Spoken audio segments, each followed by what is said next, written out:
Lho, apa mbak apa no? Ayam sultan kesayanganku iki, Rit. Mau saya sembelih lah, Bu. Loh, kate mbok gawe apa kok kate mbok bacok iku?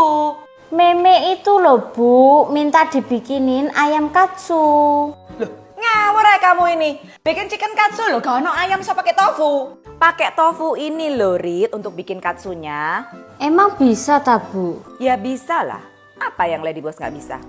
Tofu Taiwan dari Inofu ini bakal aku sulap jadi katsu yang tentu aja rasanya super enak.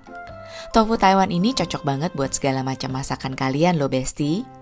Terbuktikan bisa aku kreasikan jadi katsu kesukaan anak wedokku. Tofu Taiwan ini sudah bersertifikat BPOM dan halal serta tanpa bahan pengawet. Jadi kalian gak khawatir lagi kalau bikin olahan apapun dari tofu Taiwan ini. Rasanya crispy di luar, lembut di dalam, dan keju moza yang super molor dipadukan dengan sausnya jadi auto bikin merem melek. Nih lihat anak wedokku langsung suka kan?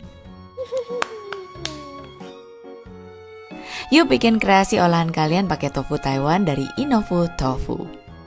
Ternyata tofu juga bisa dibuat katsu loh, dan rasanya gak kalah enak sama chicken katsu.